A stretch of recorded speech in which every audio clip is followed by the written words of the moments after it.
नमस्कार मैत्रिणी, आपल्या चॅनलमध्ये तुमच्या सर्वांचे मनापासून स्वागत। तर बघा, आजच्या व्हिडिओमध्ये मी सांगणार आहे की तुम्हाला मॉइश्चरायझर कसं बनवायचं।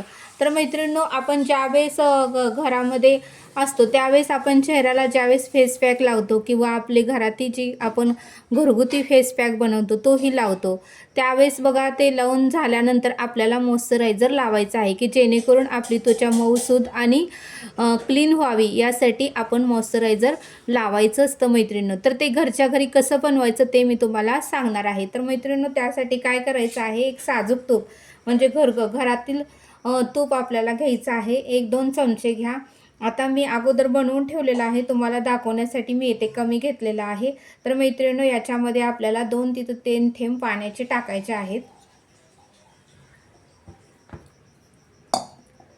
असे 1-2 थेंब तुम्ही पाण्याचे टाकून घ्या आणि नंतर काय करायचं आहे, हा जो आपला ग्लास आहे त्या ग्लासने आपल्याला 20 ते 30 वेळा गोल असं एकसारखं फिरवायचं आहे। मैत्रिणींनो, मी तुम्हाला दाखवते, अशा पद्धतीने तुम्ही घरीच मॉइश्चरायझर बनवा। तर चला करूया सुरुवात।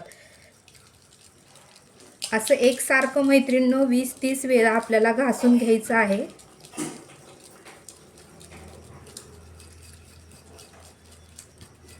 पूर्णपणे त्यातलं पाणी कमी होईपर्यंत आपल्याला घासून घ्यायचं आहे मैत्रिणींनो। अशा पद्धतीने तुम्ही घरच्या घरी मॉइश्चरायझर बनवू शकता मैत्रिणींनो। मी हे अशा पद्धतीने घरी बनवून चेहऱ्याला लावते, त्यामुळे चेहरा मऊसूद क्लीन होतो। हिवाळ्याच्या दिवसात, पावसाळ्याच्या दिवसात, उन्हाळ्याच्या दिवसात तुम्ही कधीही लावू शकता।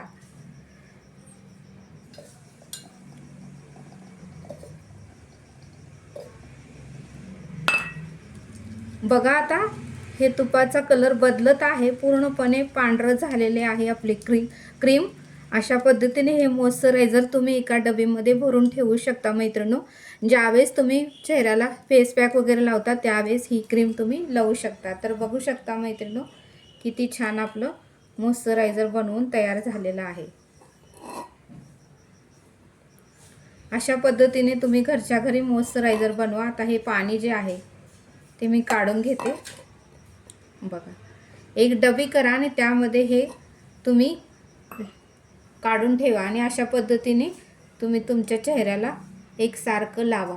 तर बघा, तुमचा चेहरा ग्लो, मऊसूद आणि छान दिसणार आहे। अशा पद्धतीने तुम्ही घरच्या घरी मैत्रिणींनो मॉइश्चरायझर बनवून घ्या। तर भेटूया नेक्स्ट व्हिडिओमध्ये। हा व्हिडिओ कसा वाटला मला नक्की कमेंट करून सांगा। आवडल्यास लाईक, शेअर, सबस्क्राईब करा।